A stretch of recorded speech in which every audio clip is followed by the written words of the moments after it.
성경에 보면 예수님을 만나서 새로운 삶을 살게 되는 사람들의 이야기가 있습니다. 그 중에 한 사람이 요한복음 4장에 나오는 사마리아 여인입니다.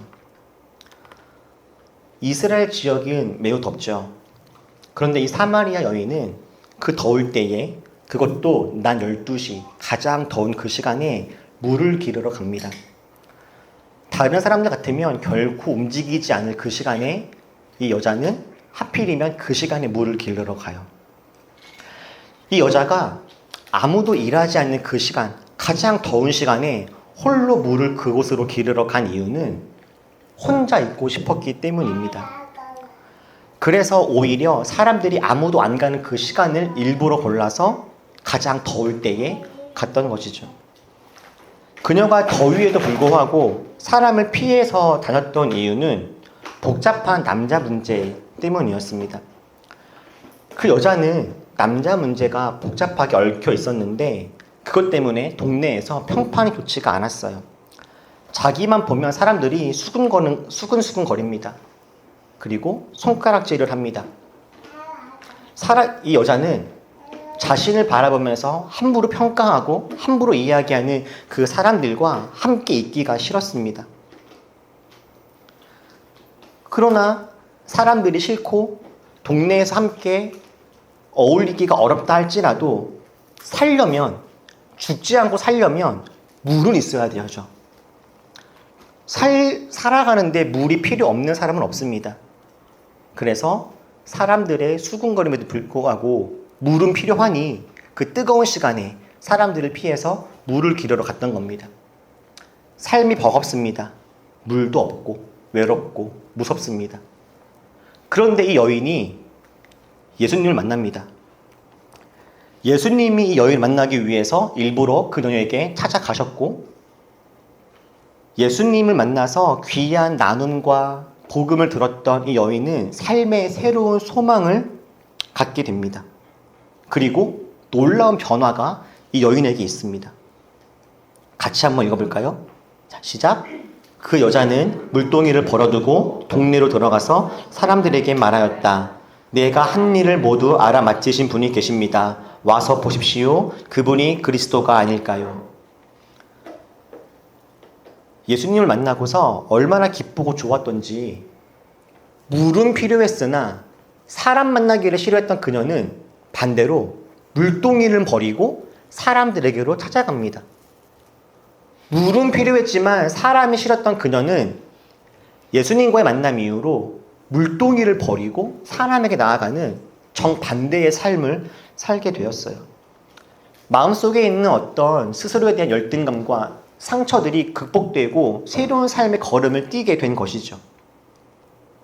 예수님을 만나고 난 다음에 이 여자의 삶은 완전히 변했습니다. 해피엔딩이죠.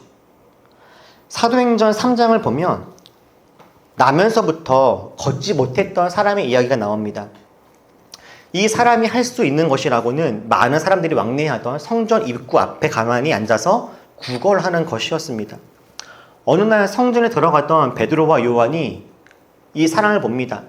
이 사람은 베드로와 요한을 보면서도 저 사람에게 돈 몇 푼을 얻을 수 있을까를 기대합니다. 그런데 베드로와 요한은 뜻밖의 선물을 그에게 해주죠. 예수님의 이름으로 그를 치료한 겁니다. 평생 한 번도 걷지 못했던 그 사람이 베드로와 요한이 예수님의 이름으로 일으켜 세웠을 그때 걸을 수 있는 사람으로 회복되었습니다. 그는 걷기도 하고 뛰기도 하면서 하나님을 찬양할 뿐만 아니라 지금까지는 성전 문 앞에만 앉아있던 그가 이제는 드디어 성전 안으로 들어가서 하나님을 누릴 수 있게 되었다라고 그렇게 증언합니다. 성전 안쪽은 하나님과의 만남은 더 이상 다른 사람의 이야기가 아니라 자기의 이야기가 되었어요.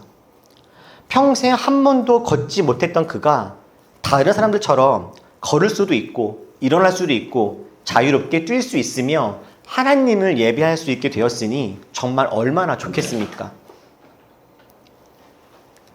하나님을 만나고 나서 이 사람의 삶은 이렇게 바뀌었습니다. 해피엔딩이죠. 사마리아 여인이나 이 걷지 못했던 사람과는 어쩌면 비교도 할 수 없이 기쁘고 감격적인 경험을 했던 사람이 아마 나사로일 겁니다. 나사로는 이미 죽은 사람입니다. 죽은 지 3일이 지났고 장례까지 다 끝났습니다. 그런데 죽었던 나사로가 다시 살아났습니다. 죽었다가 살아난 것, 이보다 더 기쁜 것이 어디 있겠습니까? 다시는 못 볼 줄 알았는데 사랑하는 사람을 다시 만날 수 있게 된 것, 다시금 새로운 꿈을 못 꿀 줄 알았는데 다시 새로운 삶을 상상하고 살아가 볼 수 있게 된 것, 정말 얼마나 감사하고 감격스러운 일이겠습니까?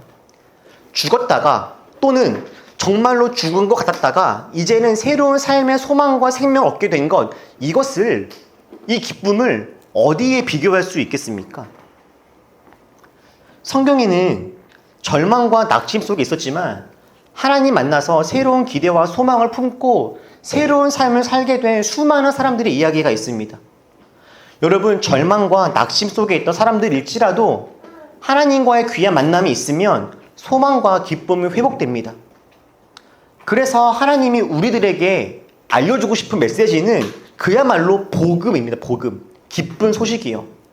절망적이고 소망이 없는 우리들에게 하나님은 하나님 나라의 아름다움을 주고 싶어 하시고 우리에게 희망과 기쁨을 주고 싶어 하십니다. 여러분들도 이미 그런 경험이 있지 않습니까? 하나님을 처음 만나서 그 감격과 감사를 경험했던 그런 경험들 말입니다. 힘이 들고 어려웠는데 주님 앞에서 내 안에 있는 갈증들이, 내 안에 있는 어려움들이 회복되고 하나님이 주시는 위로와 힘을 얻어서 다시금 새롭게 인생을 살아갈 수 있게 되었던 그런 경험들이 아마 여러분들에게도 있었을 것이다 라고 생각을 합니다. 하나님을 만나면 우리가 힘이 들고 어려워서 좌절과 낙심 속에 있다가도 우리가 정말 하나님을 찾고 부르짖어서 하나님이 주시는 위로를 누리면 우리는 금세 다시금 일어나서 새로운 삶을 살아가게 되는 정말 놀랍고 신비한 경험들을 우리는 지금도 하게 됩니다. 그런데 여러분, 하나님을 만나서 마음속에 있는 그 상처와 아픔과 사랑과의 갈등이 이제는 회복되는 것처럼 보였던 이 사마리아 여인은요, 이제는 걷고 뛸 수 있게 된 그 사람은, 다시금 새로운 생명을 얻게 된 나사로는요, 언제까지 기뻤을까요?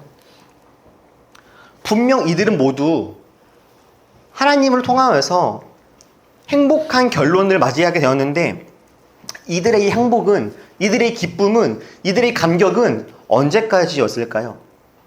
나사로는 다시 살아서 언제까지 그 감격과 기쁨 속에 살았을까요? 성경은 나사로가 살아난 다음에 그 뒷이야기도 알려줍니다, 우리에게. 나사로가 살아난 다음에 동네에 많은 사람들, 아니 모든 사람들이 다 깜짝 놀랐습니다. 당연하죠.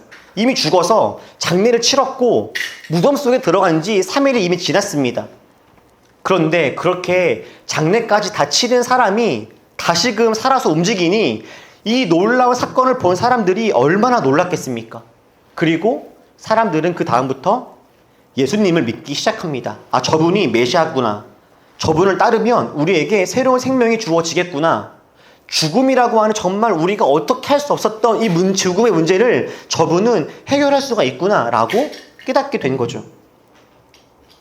그런데 다시금 새로운 생명을 얻게 된 이 나사로를 보고서 다른 상상을 하는 사람들도 있었습니다. 10절에서 뭐라고 합니까? 어떤 사람들은요, 나사로를 죽이려고 했다라고 합니다.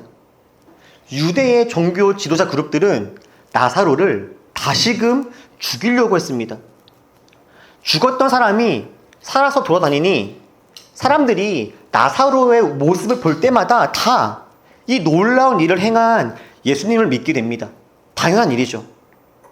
그런데 유대에 이미 힘을 가지고 있었던 종교 지도자 그룹들은 그래서 사람들이 다 예수님을 따르게 되자 그것이 너무 싫었습니다.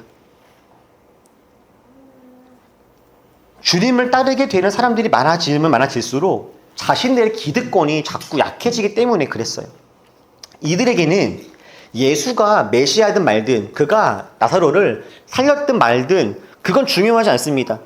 중요한 건 예수와 나사로로 말미암아 자신들의 기득권, 자신들의 이익이 줄어드는 것, 이것이 가장 크고 가장 놀라울 만한 일입니다. 죽었던 사람이 살아나는 것 너무 신기한 일이고 놀라운 일이지만 그들은 이것의 어떤 진위 여부, 놀라움, 신비로움, 이것은 하나도 중요하지 않고 내 이익이 줄어드는 것, 이것이 정말 큰일이었던 것이죠. 자기 안에 있는 이 이기심이 부활의 놀라운 기적을 이깁니다. 부활이라고 하는 정말 놀라운 이 사건의 이 감격을 자기 안에 있는 이기심이 다 잡아먹게 되는 거예요. 그래서 이들은 예수님과 나사로를 죽이려고 해요. 그들은 그때부터 나사로를 괴롭힙니다. 나사로를 어떻게 죽일까 고민하고 주위를 빙빙 돕니다. 나사로에게 조금만 이상한 모습만 보이거나 조금만 이상한 말만 들어도 그것으로 말미암아 나사로를 죽이려고 호신탐탐 노리고 있어요. 이런 상황이라면 다시 태어난 나사로는 어떤 마음이 들겠습니까? 자기를 죽이려고 하는 사람들이 있습니다. 그것도 그냥 한두 명이 아니라 가장 그 동네에서 힘이 센 사람들이 자기를 잡아서 죽이려고 해요. 내가 새로운 생명 얻었으니 그 정도의 위기와 어려움과 사람들의 손가락질과 무서움은 감당할 수 있는 것일까요? 그렇지 않겠죠. 나사로도 정말 죽을 맛이었을 겁니다. 다시금 새 생명 얻게 된 건 너무 좋은데 다시금 누군가를 볼 수 있고 사랑할 수 있는 건 너무 감사한데 자기를 죽이려고 자기를 바라보는 저 사람들의 저 권력과 공포와 두려움이 나사로로 하여금 힘이 들고 어렵게 만들었을 거예요. 사도행전에 이제 걸을 수 있게 된 사람은 걷게 된 다음에 어떤 삶을 살았을까요? 그는 평생 어떤 것도 배운 것이 없습니다. 태어나면서부터 걷지 못했기 때문에 이 사람은 아주 어릴 때부터 유일하게 할 수 있는 일이라고는 성전 앞에서 구걸하는 것이었습니다.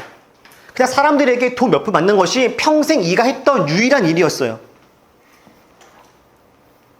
사람들이 자신을 성전 앞에 갖다 주면 거기에서 지나가는 사람들을 불쌍하게 바라보고 그 사람들의 동정을 얻는 것, 이것이 그가 평생 배운 유일한 일이었습니다. 그런데 그런 사람이 이제 드디어 걸을 수가 있게 된 거예요. 이제는 그는 어떤 삶을 살까요? 걸을 수 있으나 이 사람이 할 수 있는 건 역시 아무것도 없어요. 여러분, 나이가 40이 넘었습니다, 이 사람이. 그런데 평생 살면서 배운 것이 아무것도 없어요. 걷게 되었습니다. 이 말은 이제 그가 갖고 있었던 유일한 무기였던 사람들에게 동정받을 수 있는 자신 안에 있는 그 유일한 무기, 걷지 못하는 장애, 이것마저도 이 사람에게는 없어지게 된 거예요. 이 사람은 걸을 수 있는 힘은 생겼지만 살아가는 것은 여전히 막막합니다. 어쩌면 차라리 걷지 못했던 옛날을 그리워했을 수도 있지 않을까 싶을 만큼요. 예수님과의 귀한 만남 이후에 너무나 기쁘고 감격스러운 변화를 경험했던 사마리아 여인은 일주일이 지나고 한 달이 지나고 1년이 지났을 때 그는 그 동네에서 이제는 어떤 삶을 살게 되었을까요, 여러분? 너무 놀랍고 감격했고 예수가 메시아인 것 같아서 너무 기뻐서 너무 들떠서 사람들에게 달려가서 사람들에게 복음을 전했습니다. 그렇게 시간이 지났어요. 어떻게 되었을까요? 그 동네는. 시간이 지나면서 사람들 사이에 또 다른 이야기가 흘러갑니다. 들었어? 저 여자 지금까지 남자에 대한 문제가 많았던 저 여자 지난달에는 유대 남자와 대화를 했대. 유대인 남자와 특별한 관계가 있었나 봐. 라는 또 다른 소문이 돌지 않았을까요? 예수님이 지나간 그 자리에 다시금 사람들의 입방아에 그 여자가 이상한 소문으로 오르락 내리락 했겠죠. 여러분, 예수님을 만나면 기쁨과 회복을 누립니다. 우리 안에 새로운 삶의 가치를 발견하게 되어지고 다시금 일어날 힘도 얻습니다. 지금도 마찬가지로 그 일들은 우리에게 일어납니다. 그리고 그 기쁨은, 감격은 정말 말로 다 설명할 수가 없습니다. 그런데 주님을 만나서 우리가 새롭게 되었다는 것이, 이제 우리가 그리스도인으로서 주님을 따라 살아가겠다라고 하는 그것이 이제 해피엔딩으로 모든 것이 끝났다라고 하는 이야기는 아닙니다. 오히려 그 반대이죠. 이제부터는 우리는 예수님을 믿기 때문에 불편해지고 손해보게 될 것이다 라고 하는 이야기예요.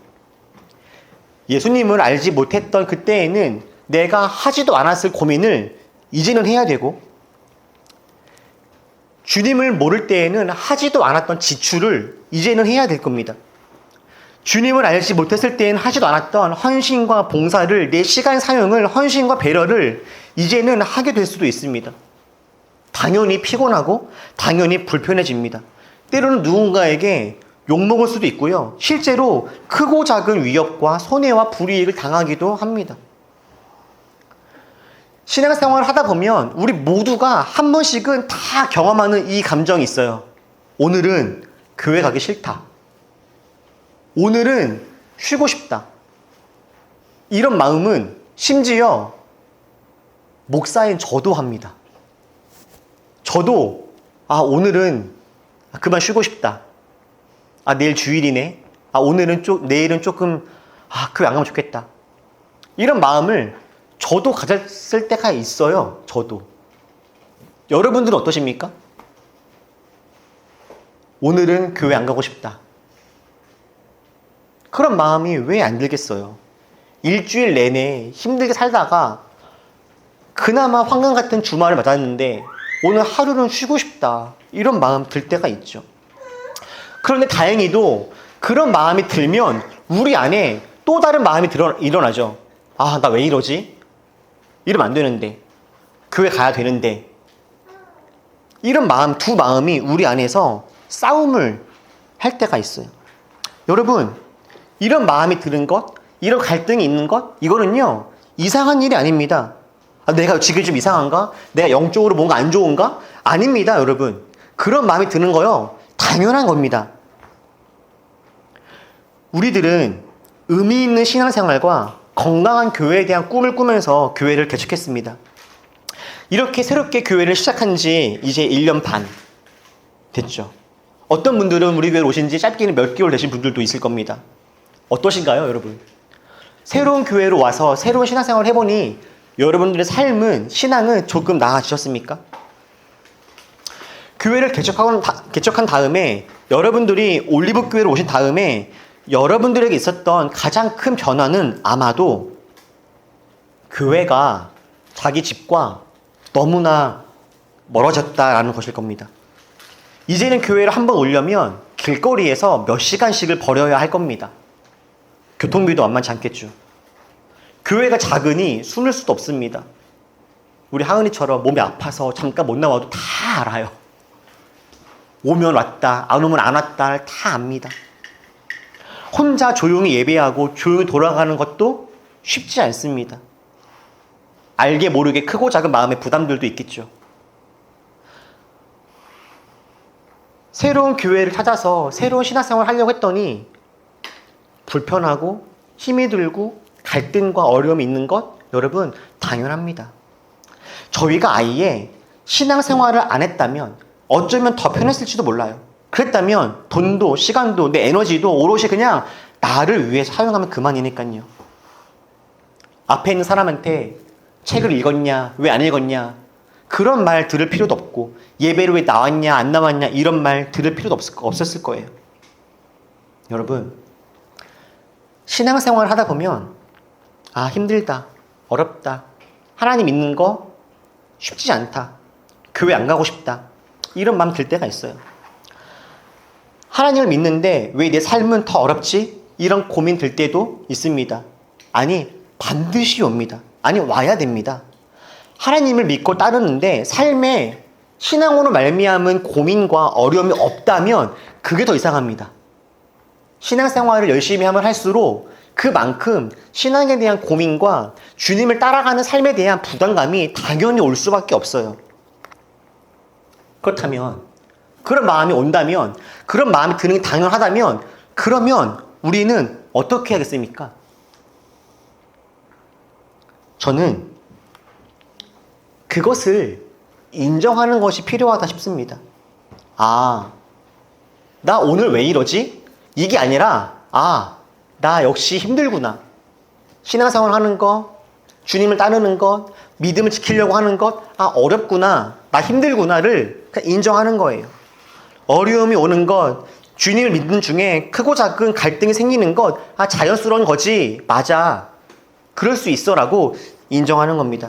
사도 요한은 우리에게 이렇게 이야기합니다. 우리 같이 한번 읽어볼까요? 시작. 형제 자매 여러분, 세상이 여러분을 미워해도 이상히 여기지 마십시오. 고난이 오는 것, 갈등이 오는 것 너무나 당연하고 자연스럽습니다. 하나님은 온 세상의 구주가 되시지만 우리가 살아가는 이 세상은요, 여전히 하나님을 인정하지 않고 우리 역시도 하나님을 믿는다고 하지만 우리 안에도 역시 아직 주님을 따르지 않고 싶어하는 우리 안에 죄성들이 남아 있습니다. 이 세상과 우리 안에 있는 이 죄악의 덩어리 속에서 우리가 갈등과 고난과 어려움을 경험하는 것, 이거는 너무나 당연한 거예요. 그건 변수가 아니라 상수입니다. 그렇게 우리는요, 신앙생활 하는 것 어려울 수 있지, 힘들 수 있지, 인정해요. 그렇게 인정한 다음에 또 해야 할 것이 이겁니다. 참고 견디는 것이에요. 오늘 우리가 함께 읽은 말씀에서 바울은 이렇게 이야기합니다. 우리가 선을 행하되 낙심하지 말지니 포기하지 아니하면 때가 이름에 거두리라. 괜찮니? 쿵 했는데. 바울은 갈라디아 교회를 이제 막 세워서 이제 막 새로운 신앙생활을 하려고 하는 이제 개척교회인 갈라디아 교인들에게 이렇게 말합니다. 포기하지 마세요. 낙심하지 마세요. 이 얘기를 왜 했을까요? 갈라디아 교회 안에는, 갈라디아 교인들 안에는 낙심될 일들이 많았던 거예요. 포기하고 싶은 일들이 많았습니다.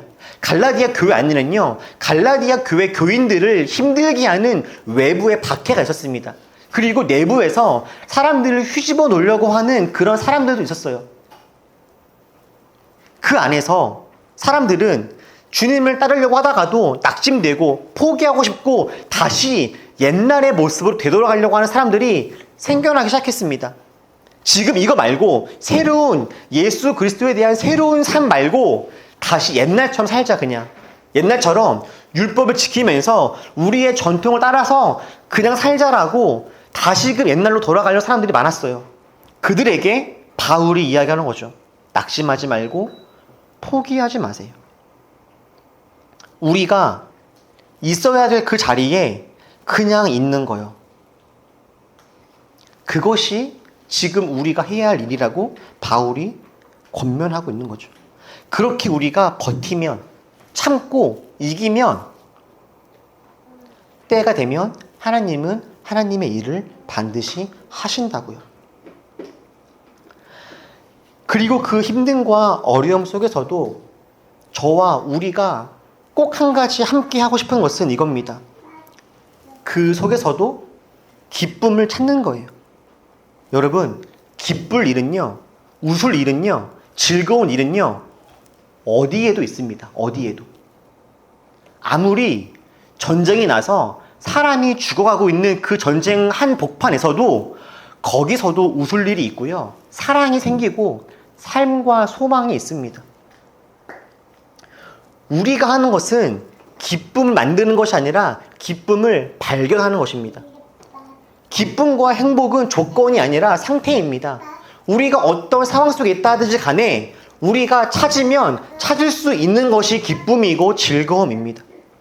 어떤 상황에 있어도 우리는 즐거울 수 있고 행복할 수 있어요. 아이를 키울 때 많이 힘들죠. 그런데 신기하게도 잠자고 있는 아이를 가만히 바라보면 다시금 마음속에 그 이쁨이 벅차오릅니다. 여러분, 신앙생활이 이렇습니다. 힘들어요. 어려워요. 그런데 잠시 가다듬고 돌아보면, 찾아보면 다시금 하나님 안에서 웃을 일, 기쁠 일, 소망과 회복을 누릴 일들이 또 우리에게 다가옵니다. 주님을 따르는 삶 속에는 힘이 들고 어려운 일들이 있지만 그보다 더 큰 기쁨도 위로도 용기도 반드시 있어요. 사랑하는 우리 모든 올리버 여러분, 여러분들의 요즘의 신앙생활은 어떻습니까? 주님을 믿고 따라가는 삶 속에 혹시 힘든 일이 있지는 않으십니까? 유혹이나 고민이나 갈등이 있으신가요? 네, 있다면 잘하고 계신 겁니다. 그게 신앙생활입니다. 우리 인정합시다. 믿음의 길은 원래 그런 거라고. 믿음의 길은 원래 이렇게 힘든 거라고. 원래 이렇게 포기하고 싶고 낙심될 마음이 생기는 것, 이것이 원래 주님을 따르는 사람들의 마음이라고요. 그리고 우리 그 마음이 온다 할지라도 끝까지 참고 포기하지 맙시다. 하나님은 우리에게 참고 견뎌낼 힘도 주십니다. 그리고 그 속에서 우리 기쁨을 발견하고 자주 웃고 감격하면서 하나님의 은혜를 누리면서 이 길 같이 걸어갑시다. 하루의 일과가 너무 피곤하고 고돼서 너무 쉬고 싶을 때, 이때 그냥 쉬면 안 됩니다. 그럴 때일수록 일어나서 운동해야 돼요. 체력을 키워야 합니다. 힘들다고 밤늦게 야식 먹고 운동하지 않고 잠만 자면 잠시 기쁠 수 있지만 점점 더 건강은 안 좋아집니다. 그렇죠? 힘들 때일수록 몸을 일으켜 세워서 운동하고 잘 먹고 힘을 내야 돼요. 힘들다고 하나님 만나기를 게을리하고 내 뜻대로 살아가면 우리 영혼은 잠시 기쁨을 누릴 수 있을지 모르지만 금세 탈납니다. 그럴 때일수록 더 주님 붙잡고 하나님 안에 있어야 살아요. 사랑하는 우리 모든 올리버 여러분, 우리 함께 힘을 냅시다. 함께 참고 견뎌냅시다. 포기하지 말고 끝까지 주님 안에 거합시다. 함께 웃고 즐거워합시다. 이 길 끝에 하나님의 영광이 있습니다. 기도하겠습니다.